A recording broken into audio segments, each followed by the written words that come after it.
De partout où vous nous suivez, soyez le bienvenu dans votre nouveau numéro de votre magazine. Ce soir, nous allons parler de l'architecture autrement, nous allons parler de la femme dans ce secteur. Et sans plus tarder, je vais vous présenter la participante de ce soir, Madame l'architecte Bérénice Ilondo. Nous vous saluons. Bonsoir. Nous sommes très heureux de vous savoir parmi nous. Comment allez-vous? Je vais bien, et vous? Ça va, ça va, ça va. Premièrement, qui est Bérénice Ilondo? Alors, Bérénice Ilondo est une jeune femme congolaise qui a pour passion l'architecture et qui l'exerce comme métier.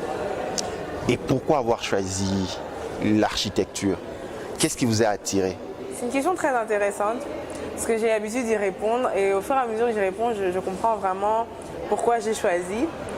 Alors, c'est vrai que quand j'ai fini mes examens d'État, quand j'ai eu mon diplôme, j'étais un peu dans la confusion parce que je suis une personne très cérébrale qui aime beaucoup ce qui est très scientifique, mais je suis aussi quelqu'un qui a une très grande sensibilité artistique. Alors, je devais choisir soit l'un, soit l'autre avant parce que je ne savais pas ce que c'était l'architecture. Pour moi, les architectes, c'était des ingénieurs qui construisaient que des bâtiments et tout.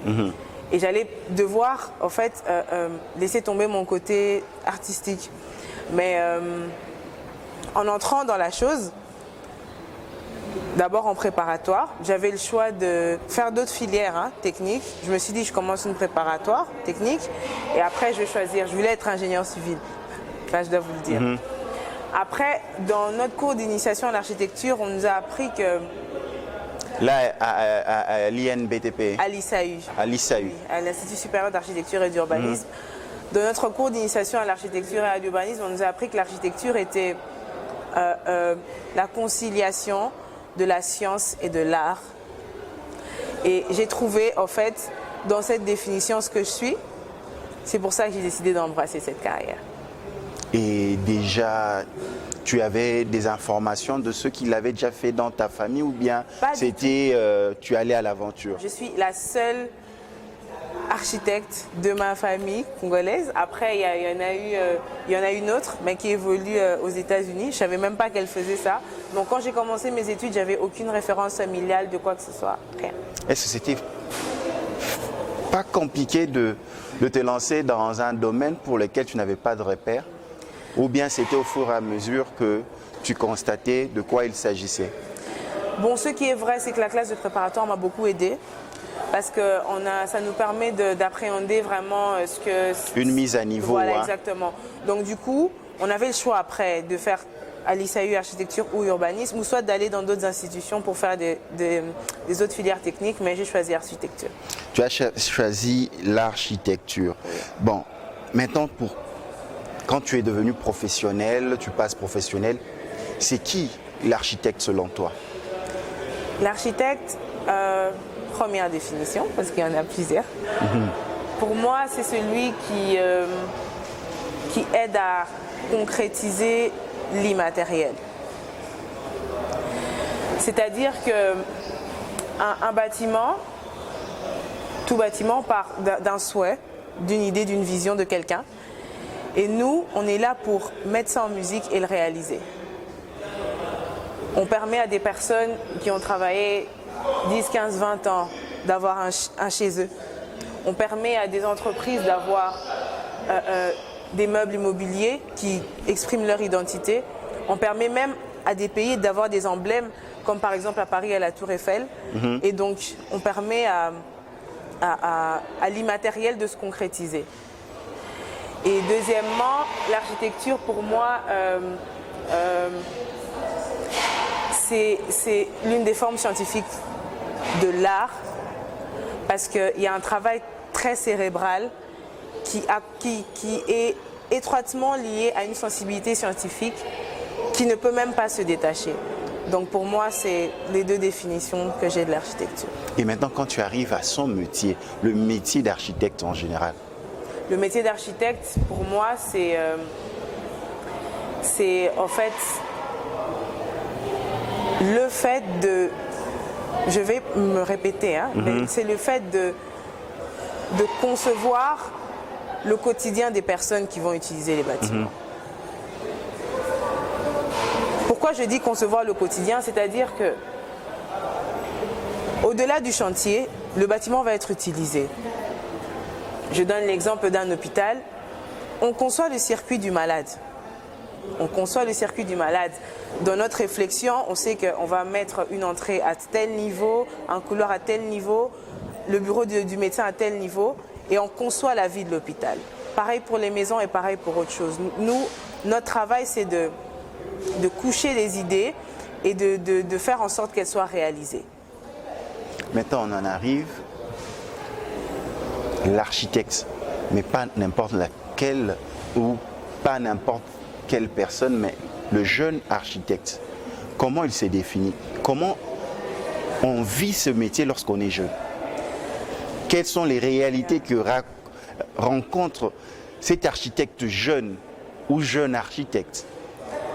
Exactement. C'est vrai que dans mes définitions, j'ai été très générale parce que dans l'exercice de mon métier, dans ce que je fais, je ne me considère pas forcément comme étant jeune. Mais c'est vrai qu'en tant que jeune, parce que je le suis, on peut être face à beaucoup de réalités qui sont de plusieurs volets. Par exemple, d'abord, premièrement, l'interaction avec le monde professionnel, parce que on est face à une espèce de foudroiement quand on sort de l'école et on arrive vers le milieu professionnel. Il y a beaucoup de réalités auxquelles on n'est pas préparé, pas forcément préparé, et on vient dans le milieu professionnel avec des a priori qui ne sont pas forcément ce qu'on voit. Ça peut être décourageant, ça peut faire en sorte que certaines personnes abandonnent, mais moi je le prends comme un challenge et j'avance avec ça. Il y a aussi le fait de se sentir écrasé, parce que je dois avouer que pour apprendre un métier, l'architecture est un métier, on doit être face à un maître. Moi, je suis pour l'apprentissage auprès d'un maître, parce qu'on ne peut pas être lancé comme ça dans la foulée. Et quand on est face à nos aînés, à nos pères, dans l'architecture, on peut facilement se sentir écrasé. Parce qu'il est ceci, il est cela, il a fait des grandes choses. Et nous, avec notre petitesse, la petitesse de nos débuts, on peut facilement se sentir écrasé et être effacé de la profession et vivre notre profession, pas pleinement, mais au travers le maître. C'est quelque chose auquel on est confronté, mais moi, à mon niveau, j'ai eu la grâce d'avoir un maître qui m'a laissé m'exprimer. C'est pour ça qu'aujourd'hui, je peux m'affirmer moi-même en tant qu'architecte par rapport à ce que je suis. Maintenant, comment vous vivez ce métier? Parce que vous venez de terminer, vous avez été au pied d'un maître qui... Parce que déjà, la formation, elle est pointue. Exactement, oui. Très pointue, costaud. Et vous terminez, vous allez en stage. Maintenant, comment vous vivez ce métier maintenant, du jour au jour, où vous devez engager même votre parole, engager votre personne, parce que vous allez pondre un édifice pour quelqu'un qui ne vous connaît pas souvent, pour quelqu'un que vous devez convaincre. Oui. Vous les vivez comment? Là, je vais directement parler de l'interaction avec le client. C'est vrai que les premières interactions sont souvent les plus difficiles parce que on ne sait pas exactement. On ne sait pas exactement ce qui peut se passer, ce qui peut y avoir comme réaction. Mais la plupart du temps, on est face à, en tant que jeune, on est face à ce petit stéréotype. Parce que les gens investissent de l'argent. Les bâtiments, c'est vraiment quelque chose qui peut être très onéreux. Et quelqu'un se dit, mais je vais donner tous mes efforts, tout ce que j'ai pu économiser à cette personne-là. Et généralement, les gens s'attendent à avoir un profil. Je vais vous donner un cas de figure. Je ne sais pas si vous voulez construire un bâtiment, on vous parle d'un architecte, vous n'allez pas avoir moi. Vous allez voir peut-être un monsieur en veste avec des lunettes qui vient avec, je ne sais pas moi, une grosse voiture, qui a vraiment tout pour taper à l'œil et impressionner. Et après, vous rencontrez Bérénice. Très sincèrement, ça c'est quelque chose qui peut faire en sorte que les clients sont très méfiants. Ils peuvent douter de nos compétences et tout. Et face à ça, c'est quelque chose de très récurrent. face à ça, moi je pense que le seul remède, c'est notre efficacité. Parce qu'on n'a pas d'autre choix que de prouver qu'on n'est pas ce que la personne pense. Comment être efficace? Comment enlever cette méfiance lorsqu'on est jeune? Parce qu'ils se disent, est-ce qu'ici il y a de l'expérience? Est-ce que je ne risque pas de le regretter? Exactement. En fait, les clients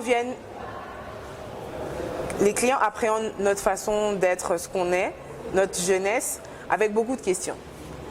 Ce qu'on peut faire pour que ces questions soient ôtées, c'est leur fournir les réponses. Et la réponse qui puisse faire en sorte que moi, en tant que jeune architecte, que j'aie du crédit, c'est avoir un bon résultat au niveau de mon travail. Donc c'est vrai qu'on sera buté si la personne ne nous donne pas la chance de faire le travail, mais quand on a la chance d'avoir l'occasion de gagner un marché, quel qu'il soit, même le plus petit qu'il soit, il faut qu'on le fasse à la perfection. C'est ce qui fait en sorte que le caractère jeune soit ôté et on reste juste architecte. On reste juste architecte. Ouais. Et si tu peux nous partager ton expérience, comment ça s'est passé la première fois? La première fois? Oui, la première fois, la toute première fois. Avec un client? Oui, oui. Ma première fois avec un client, c'est vrai que c'était une personne qui n'avait pas trop d'a priori, mais moi j'en avais. Ça aussi c'est un problème, parce que c'était ma première expérience. Moi j'avais des a priori. La personne n'est pas venue, oui tu es jeune et tout, non. Mais moi je me suis dit, c'est ma première expérience, est-ce que je vais y arriver et tout. Et au fil de la conversation, c'est une dame, elle a senti que j'avais pas trop confiance en moi. Et c'est mon attitude qui a fait en sorte qu'elle ait des doutes. Ah bon? Oui. Tu t'es exposée? Oui, je me suis exposée. Il ne faut pas le faire. Je me suis exposée. Mais c'est par chance ou par grâce, elle s'est quand même lancée. Elle s'est quand même lancée avec moi. Et malgré ce que j'avais comme a priori, je me suis lancée aussi. C'était un tout petit projet. Je peux dire ce que c'était. C'était transformer un salon de coiffure en cabinet médical. Ok. Oui, c'était très intéressant pour moi parce que j'aime beaucoup les projets de transformation. Et en 3 mois, on a réussi à en faire quelque chose de bien. Ça existe toujours. Et jusqu'aujourd'hui, elle est très fière et elle m'a recommandé à d'autres clients et clientes. Vous êtes femme. Nous faisons la transition déjà. Comment vous vivez ce métier d'architecte en tant que femme? Déjà en tant que jeune, il y a des préjugés, des a priori. Maintenant, une femme architecte jeune, Wow. ça se passe comment? Ouais, le facteur femme est quelque chose qui peut avoir des contraintes, mais ce n'est pas quelque chose de forcément négatif. C'est pas quelque chose de forcément négatif parce que parfois, il y a certains clients qui trouvent ça comme un challenge. Ah, une femme, bon, on va tester. Ça nous permet d'avoir le dessus, par exemple, s'il y a 5 hommes, on voit que c'est une femme, ça peut nous donner des avantages. Mais c'est vrai que pour la plupart des cas, les femmes sont bloquées parce que les gens ont beaucoup d'a priori. Elle sera capricieuse, elle va prendre l'argent du chantier ou du projet pour acheter Cabello. Ou encore elle va négliger le travail parce qu'elle ne se sent pas bien, parce qu'elle a des douleurs, parce que. Et tout ça, ça fait en sorte que les gens sont très réticents. Personnellement, la féminité, jusque-là, j'ai décidé de la capitaliser comme un atout. Parce que si moi-même, en tant que femme, je considère comme une barrière, ça va faire en sorte que les gens le ressentent. Exactement comme quand c'était mes a priori par rapport à ma première fois. Alors j'ai décidé de les mettre en arrière, de me présenter en tant qu'architecte. Et si la personne, mon interlocuteur, a des a priori parce que je suis une femme, je sais gérer ça d'une autre manière. Donc, tu sais gérer ça d'une autre manière. Maintenant, quand on est femme, comment ça se passe l'interaction avec clients? Parce que vous devez rencontrer les clients. Donc vous êtes dans le relationnel. Oui. Et même dans le réseautage. Exactement. Ça se passe comment? Généralement, quand on a un client qui n'a pas d'a priori, ça se passe normalement. Mais quand on est face à un client qui a des a priori, on doit d'abord avoir une très grande maîtrise émotionnelle. parce que les phrases qui peuvent en sortir peuvent être très dégradantes ou intimidantes. C'est-à-dire, on va être face à un grand monsieur qui va vous dire « Mademoiselle Bérénice, vous me rappelez ma fille ». Ça, c'est la meilleure. Oui, vous me rappelez ma fille, oui. Elle aussi, elle est étudiante. Franchement, quand je vous vois, je vois encore ma fille. Donc, on est face à un client. Tu ne sais pas répondre face à ça. Donc, tu es désaxé. Qu'est-ce que je vais faire? Je ressemble à sa fille. Donc, tu es obligé, tu dis, je suis face à papa. Oui, donc ça bloque déjà parce que être professionnel face à quelqu'un qui vous considère comme sa fille, c'est vraiment un challenge. On peut être face à quelqu'un, désolé de le dire, qui puisse être attiré par vous. Il va déplacer... Et ça arrive souvent? Oui, ça peut arriver, ça peut vraiment arriver. Et il va essayer de déplacer le sujet de conversation qui était sur le projet à des sujets « Oh, vous êtes bien habillé, vous sentez bon ». Et ça, si on n'a pas de maîtrise de ce qu'on peut ressentir, parce qu'on est femme, hein, quand on vous dit « vous sentez bon », c'est comme un but et côté. Donc, il faut savoir toujours avoir un mindset que je suis là pour mon travail et je suis là pour un objectif. Le côté femme, dans ce sens-là, peut être vraiment un grand handicap. Mais quand on est mentalement préparé, on sait esquiver toutes ces balles qui viennent. Il y a aussi d'autres qui viennent avec... Le fameux débat de compétences, parce que les métiers d'ingénieur et d'architecte sont considérés... Parce que la grande question, est-ce que la femme dans les sciences, en architecture, en ingénieur, est-ce que la femme architecte est compétente? Alors, ça c'est quelque chose que je me plais à aborder, parce que d'abord, premièrement, j'exerce mon métier avec mon cerveau, pas avec ma féminité. Ça veut dire? Ça veut dire que, au-delà du fait que je sois femme, je suis mentalement constituée comme tout être humain et j'ai des capacités qui puissent faire en sorte que j'exerce mon métier de la meilleure manière, premièrement. Alors, deuxièmement, je crois fermement, je suis vraiment convaincue fermement que, en tant que femme, une fois que la femme arrive à ôter le fait qu'elle soit femme en exerçant son métier, elle peut être capable de n'importe quoi. Elle peut vraiment être capable de n'importe quoi. Parce que on n'a pas que le côté femme. Non. Parce que les gens, quand ils voient les femmes, ils voient les bébés, la cuisine. Donc voilà, je crois que les compétences des femmes ne sont pas différentes que d'autres compétences. Mais en fait, c'est le côté, la considération que la femme a qui fait en sorte qu'elle puisse se mettre cette barrière ou que les autres lui mettent cette barrière. Alors, au niveau de la compétence de la femme dans les métiers techniques, c'est vrai que les métiers techniques peuvent être très prenants au niveau physique, au niveau du temps, au niveau même cérébral. Mais je crois qu'il y a beaucoup de femmes déjà qui l'ont prouvé que c'est possible si on sait se gérer, si on sait sortir justement de cette féminité pour exercer son métier de la meilleure manière. Et il y a, en mon sens, pas d'architecte femme-homme, il y a juste des architectes. Ça, c'est ce que mon maître m'a appris. Sur une planche à dessin, quand vous voyez un plan, un volume, c'est pas écrit... Donc il n'y a pas de sexe sur un plan. Il n'y a pas de mademoiselle projet, il n'y a pas de monsieur projet, il y a juste un projet. Mais maintenant, la question par rapport à l'effort. Par exemple, vous devez être dans une équipe, vous devez travailler. On vient avec des plans, vous devez passer des nuits blanches. Exactement. Est-ce que dans un bureau d'études, dans un cabinet d'architectes, l'utilisation, la production de l'architecte femme est la même avec lui? On ne préférerait pas donner plus de travaux durs, puis pointus à l'homme et dire à la femme, bon, toi, bon, on ne va pas trop te déranger, voici, reçois ceci. Ça, c'est un vrai problème. Parce que beaucoup de gens le font. Beaucoup de gens le font. Moi, je ne pense pas forcément que le problème, ce soit les femmes. Parce que dans tous les corps de métier, il y a ceux qui sont faibles, ceux qui sont forts. Mais quand même, elles s'accommodent.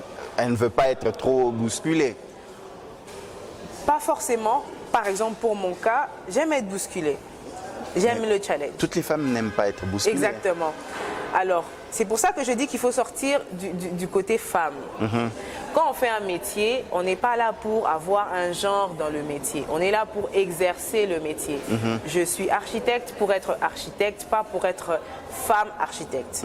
Au pire, je peux être architecte femme, mais pas femme architecte. Je suis contre ça. Pourquoi? Parce que ça nous empêche, nous les femmes, d'aborder les grands projets, d'être à la tête de grands projets. On nous laisse des petites choses à faire, on nous laisse parfois seulement les discussions avec les clients, seulement par exemple la gestion des matériaux au chantier. Peut-être être à l'accueil. À l'accueil, par exemple dans les bureaux d'études, on voit des architectes qui ont fait 6 ans dans les universités, mais qui sont à l'accueil. Mais peut-être c'est par bonne foi qu'on veut les aménager. Non, il n'y a pas de bonne foi dans le professionnalisme. Il n'y a pas de bonne foi. Il y a juste la pratique. On voit Bérénice, on veut l'aménager. Donc elle va apprendre pas à pas la brusquer comme tout autre architecte masculin, par exemple. Et c'est ce qui fait en sorte que beaucoup de femmes qui ont été dans ce genre de bureau ne sont pas efficaces. Pourquoi? Parce qu'elles n'ont pas été mises dans les mêmes conditions. Donc, il fallait qu'ils fassent le terrain, le chantier. Exactement. Ils devaient être confrontés au personnel de construction. Exactement.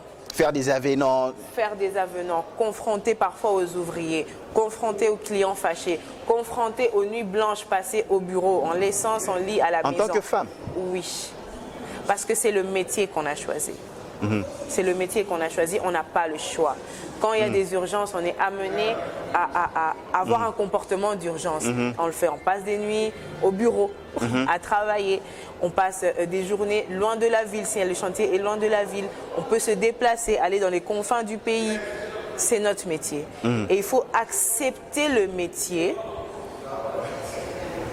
accepter de le prendre à bras le corps pour pouvoir mieux l'exercer et ne pas mettre la féminité en avant. C'est vrai qu'en tant que femme, on peut avoir certaines limites, mais ce n'est pas des limites qui sont impossibles à braver. Non.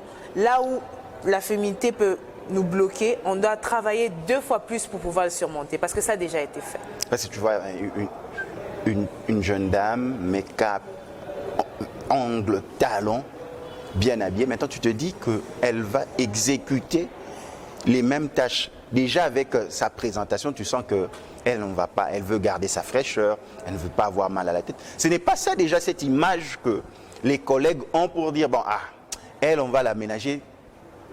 Exactement. Ça peut être vrai. Et on en revient au problème d'image. Pourquoi? Parce que l'image... Parce que vous ressemblez plus à une Miss Vodacom qu'architecte à ce moment-là. Exact. Franchement, ça c'est vrai. Mais en fait, l'image est un problème à 2 volets. Le premier volet, c'est le reflet de l'image que les gens ont sur nous qui tend à s'imposer. Parce que c'est prémédité. Tu as pris ton temps, non? Oui, exactement. Tu savais bien que c'est cet effet que tu allais faire à tes collègues, aux clients, au personnel de construction. Tu t'attendais, non? Exactement. Je veux bien être bien apprêtée comme je le suis aujourd'hui. Comme tu l'es tous les jours. Comme je le suis tous les jours. Non, pas tous les jours, parce qu'il y a des jours où, quand on est au chantier, j'ai pas le temps de faire tout ça. Je vais au chantier avec mes boots et tout, mon jean, je vais au chantier.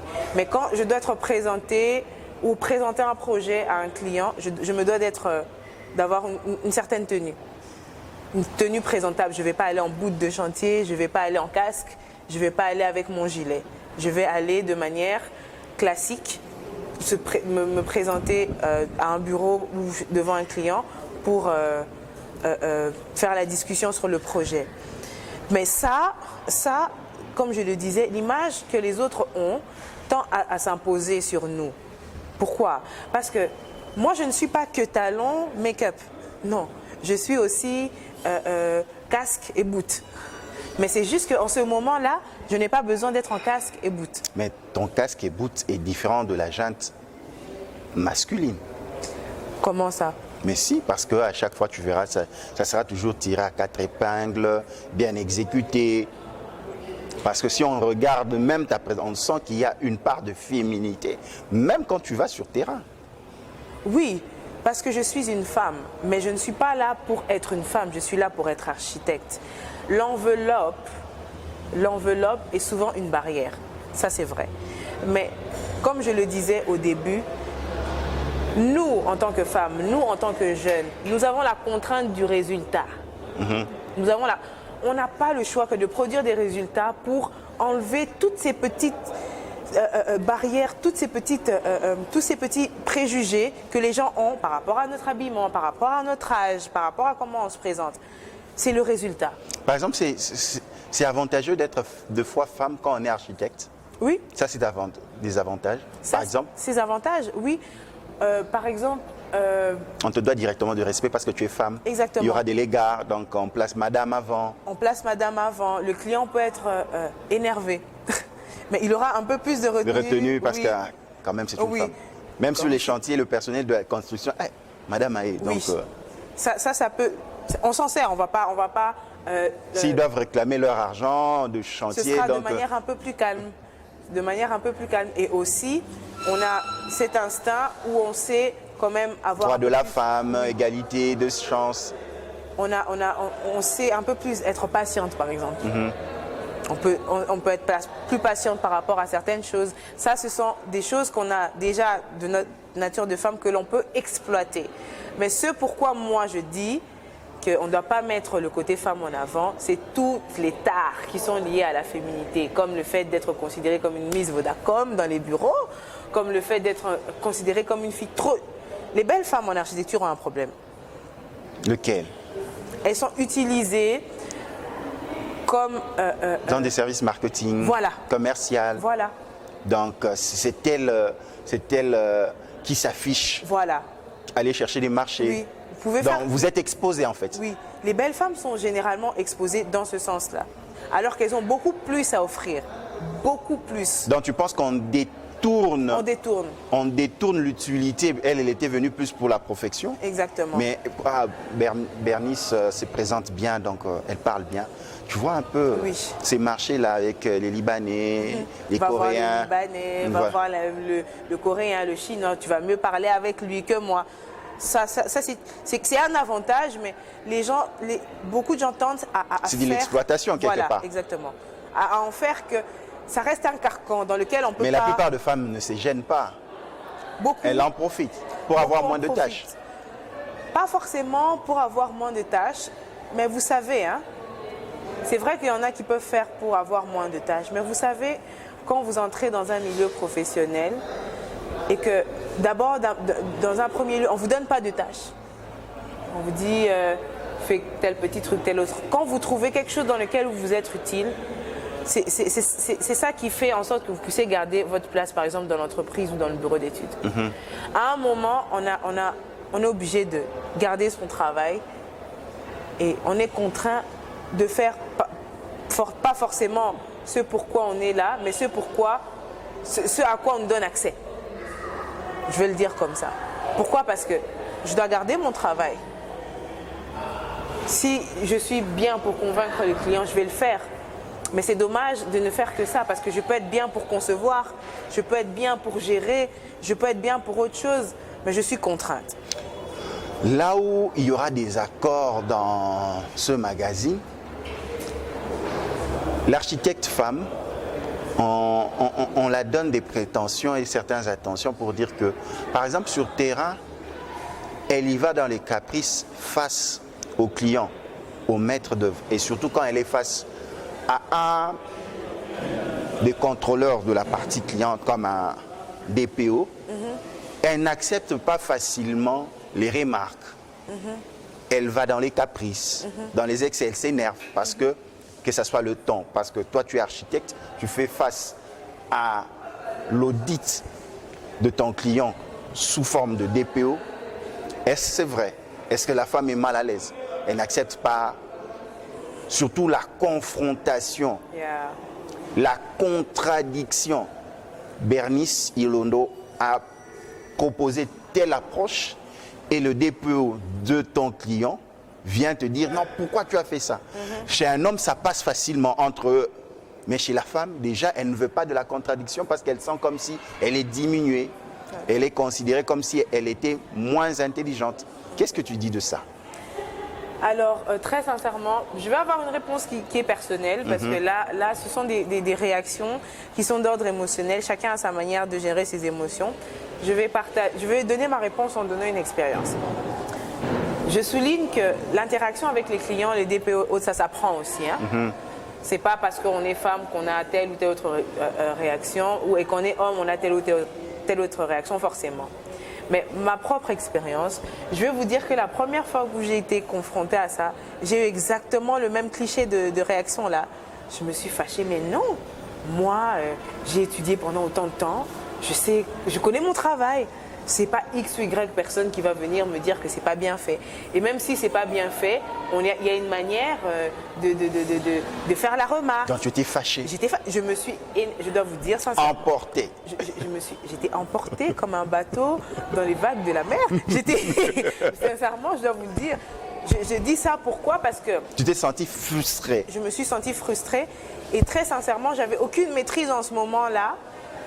Et j'ai décidé de ne plus continuer à travailler pour ce client-là. Ah bon? Oui. Jusqu'à ce point? À ce point. Malgré le contrat, tu as reçu je ne sais pas combien de tranches de paiement? J'ai décidé de faire une conciliation, de voir à quelle hauteur les travaux se sont arrêtés, à quelle hauteur l'argent a été dépensé.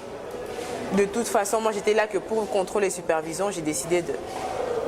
Parce que tu n'as pas supporté la contradiction. C'est vraiment mes débuts en tant que bébé architecte. Je faisais que pleurer. Mais cette expérience m'a appris beaucoup. Parce que la deuxième fois que j'ai été confrontée à ça, je me suis aussi emportée. Ah bon? Oui. 2 fois? Oui, je me suis emportée 2 fois. Je me suis emportée 2 fois. Mais la deuxième fois, je suis rentrée en moi-même et j'ai réfléchi. Hein. J'ai réfléchi. Je me suis dit, je ne vais pas continuer à perdre les clients comme ça. Je ne vais pas continuer à prendre sur moi tout ce qu'on me dit. Et même, je crois que beaucoup de ceux qui pratiquent la profession pourront le dire, certaines remarques de clients vous font avancer, vous, dans votre profession. Vous apprenez aussi? Oui, on apprend de tout le monde. On apprend de tout le monde. On ne peut pas être braqué juste parce que moi, je suis architecte, je ne peux pas écouter un maçon, je ne peux pas, non. Il y a une hiérarchie, bien sûr, mais on peut apprendre de tout le monde. Et comme le disait mon père, quand tu veux résoudre un conflit, il faut essayer de te mettre à la place de l'autre. Je me suis mise à la place du client. J'ai fait le tour de mon chantier, j'ai compris qu'il y avait telle remarque qu'il avait faite. Alors ce que j'ai fait, au lieu de partir du chantier, je suis rentrée sur place. Donc tu as fait marche arrière, tu es revenu au bon sentiment. Oui. Tu as séché les larmes. Exactement. J'ai mis de côté la Bérénice femme. Je suis restée qu'avec la Bérénice architecte. On a amélioré des choses que le client voulait. Et le lendemain, je suis arrivée très tôt. J'ai fait en sorte que les choses soient mises en place. Et quand il est arrivé beaucoup plus tard dans la journée, il a constaté qu'il y avait quelque chose qui avait changé. Et moi, j'étais loin. Je n'ai même pas voulu m'occuper de lui. Mais lui est venu vers moi. Calmement, il était descendu aussi. Et mon effort a fait en sorte qu'on puisse discuter, échanger. C'est une dame encore. Ah bon? Beaucoup de dames m'ont fait confiance. Et aujourd'hui, c'est une cliente qui m'a vraiment ouvert beaucoup de portes. Et c'était grâce à ça. Donc, à d'autres jeunes architectes et surtout des femmes architectes, tu leur dis il faut savoir prendre sur soi. Oui. Il n'y a pas que du mal en ça. Parce que le tout premier objectif, c'est de satisfaire le client. Yeah, exactement. Et à chaque fois, une remarque n'est pas... Quand on te fait la remarque, ce n'est pas pour remettre en cause ton diplôme, ton expérience. C'est juste un client ou aussi le DP aussi fait tout pour montrer qu'il le sait, qu'il est important, parce qu'il doit aussi être payé. Hein. Oui, exactement. Donc ils doivent se rendre utiles. Tout ça, il faut comprendre. Tout ça, il faut avoir l'occasion d'expérimenter. C'est vrai qu'il y a des gens qui, dès la première fois, sont aptes. Il y en a d'autres qui ne sont pas aptes, comme moi, dès la première fois, et qui apprennent. Et le plus important, c'est de tirer de chaque chose, bonne ou mauvaise, quelque chose qui puisse nous faire avancer. Donc les échecs aussi sont importants dans l'apprentissage. Hein. Les échecs sont... Moi, je pense que les échecs sont la source des plus grands succès. Donc tu acceptes que les architectes puissent accepter deux fois d'échouer. Je ne suis pas pour les échecs, mais je suis pour la capitalisation de chaque échec. Pourquoi? Parce qu'en échouant, tu n'apprends pas forcément ce qu'il faut faire, mais au moins on sait ce qu'il ne faut surtout pas faire. On sait, quand on échoue, on sait que ça, si je fais, je vais avoir telle conséquence. Et on passe à côté, on cherche d'autres chemins. Donc ça permet de se forger, ça permet d'être plus fort au niveau, oui, au niveau de la carrière, au niveau même du mental. Affronter un échec, ça fait de toi quelqu'un qui peut affronter encore plus parce que tu as un mental qui est formé mais à cause de l'échec. Maintenant, la grande question. Un architecte accompli, c'est celui qui travaille, qui satisfait les demandes de son client, même si de fois ces demandes ne sont pas conformes avec l'approche professionnelle, ou bien l'architecte doit rester professionnel malgré les exigences qui ne sont pas conformes au client. C'est une très bonne question parce qu'on est beaucoup confronté à ça. Le client veut X chose, vous savez que dans les normes ça ne se fait pas, et vous lui proposez autre chose et ça crée parfois un clash entre client et architecte. Alors moi, c'est ma conviction personnelle que je partage. Un client ne sera jamais satisfait de quelque chose qui n'est pas fait professionnellement. J'argumente. Parce qu'il peut vouloir X choses. Et moi, en tant qu'architecte, céder parce que c'est lui mon client, c'est lui qui est le... C'est lui le boss à cet instant. Bon, boss, bon. C'est lui le client. C'est lui le client et c'est lui qui fait en sorte que le projet soit là. Je cède.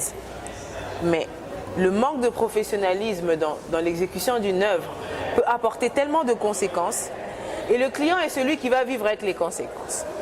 Très cher client, nous venons vers vous pour réaliser vos projets.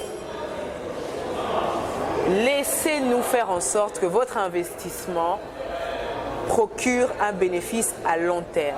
Ok. Oui, parce que construire un bâtiment, un immeuble, une maison, c'est un gros investissement. Il ne faudrait pas qu'on vous fasse quelque chose de farfelu et que 2-3 mois après, 1 an, 2 ans après, votre investissement n'est pas encore amorti, vous avez déjà des problèmes. Ça vous nuit et ça nous nuit. Parce qu'on va dire que c'est la maison que l'architecte Bérénice avait construite. Et le client va oublier qu'il avait exigé ça. Et il avait même insisté. Il avait insisté, on s'était même disputé. Il était prêt à rompre le contrat. Il va oublier. Et dans l'entretemps, même si moi je suis partie, il va rester avec les conséquences. Il va rester avec les conséquences. Permettez-nous, chers clients, de faire en sorte que vos investissements soient capitalisés à long terme. Le bâtiment est quelque chose qui a tellement de valeur, qui peut être même légué sur des dizaines d'années, des centaines d'années. Et si c'est bien fait, ce qu'il y aura comme réparation sera que mineur. Mais si c'est mal fait, vous pouvez vous rendre compte que le client va en réparation investir plus que ce qu'il a fait pour construire. Bien sûr, ce n'est pas toutes les propositions des clients qui peuvent être rejetées. On peut s'accommoder aussi. On peut trouver des solutions. On peut faire en sorte que l'idée du client soit concrétisée d'une manière ou d'une autre. Mais il y a toujours moyen de concilier les contraintes et de trouver des solutions. Nous allons maintenant, par rapport à l'appréhension des communs de Congolais de quinoa, comment on voit l'architecte? C'est qui pour le commun, selon vos sondages? Selon ce que j'ai eu à expérimenter. Oui. Le commun des quinois, c'est vrai que ça fait quelques années qu'on a fait quand même beaucoup de bruit depuis la sortie de l'Ordre des architectes. Beaucoup d'architectes passent sur les médias pour parler de ce que c'est que le métier, mais c'est vrai que le commun des mortels en général ici au Congo, à Kinshasa. D'abord, on est architecte, ingénieur.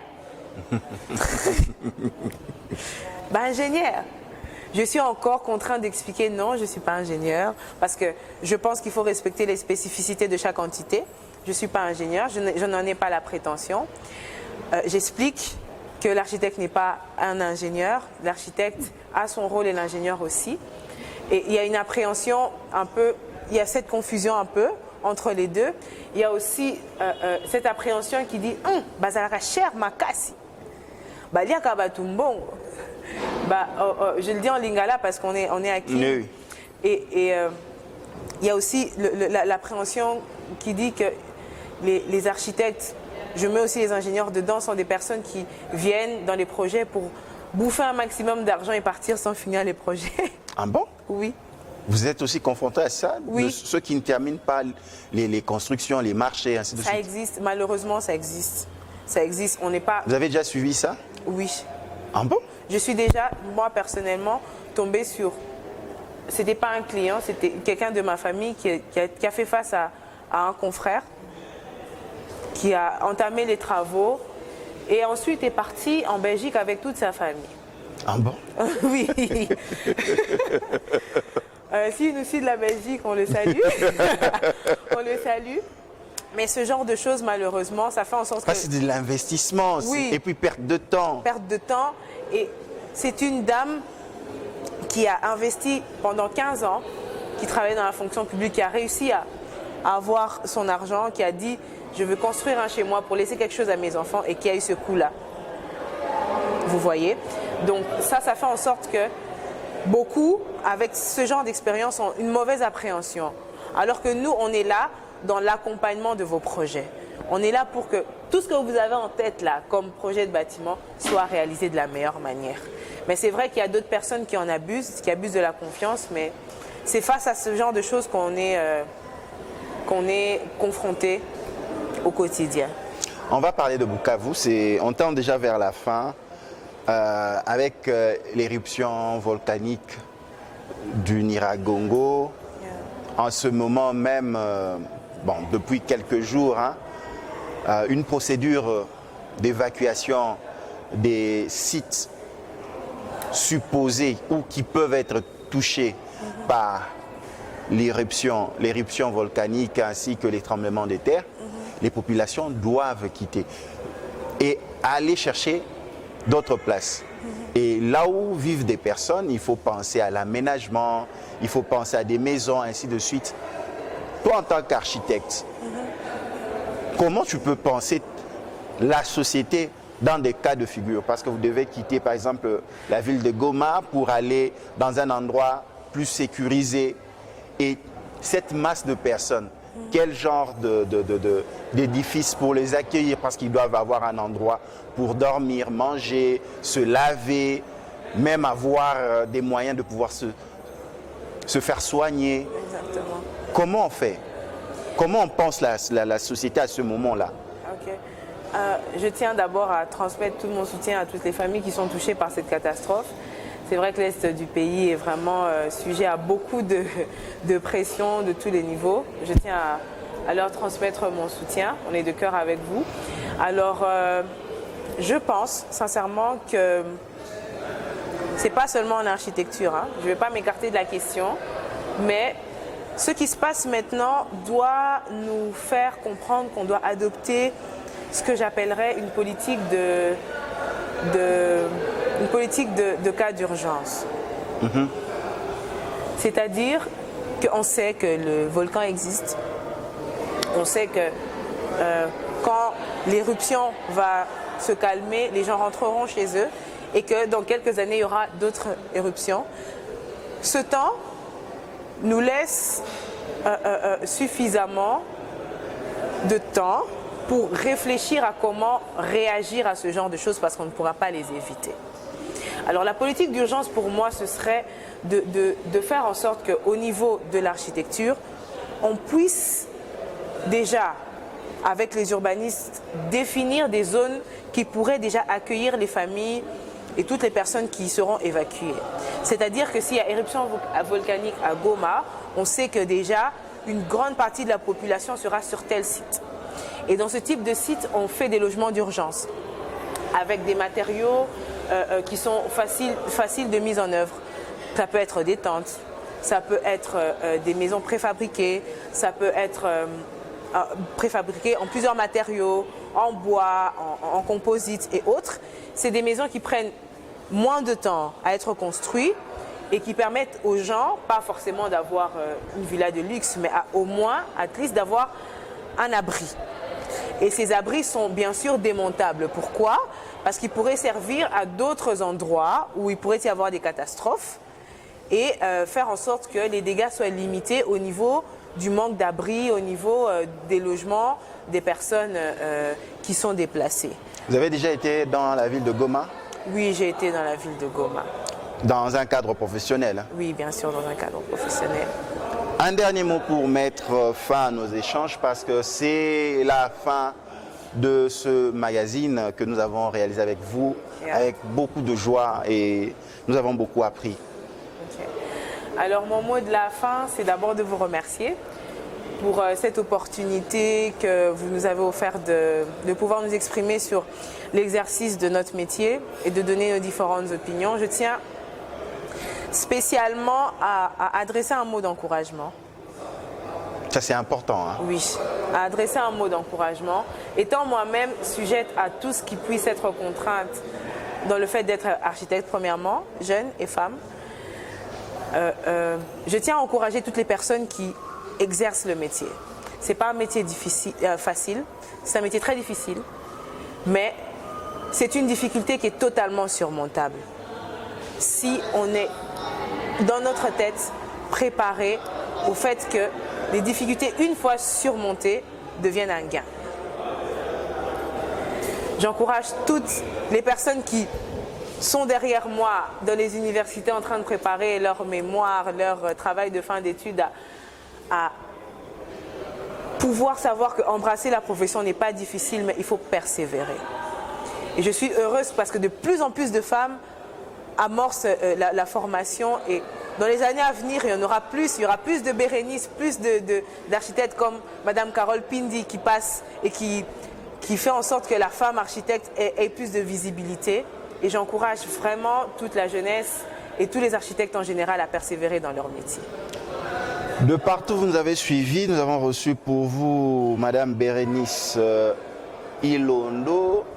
L'architecte Bérénice Ilondo est congolaise. Elle fait bien son métier. Vous allez entendre encore parler d'elle. Ce soir, nous avons parlé de l'architecture, mais la vision d'une femme dans le métier. Elle a répondu à nos questions, continue à nous poser des questions sur notre site, sur les réseaux sociaux, et de nous appeler au numéro de téléphone qui s'affiche au bas de l'écran. Quant à moi, je vous dis merci, à la prochaine.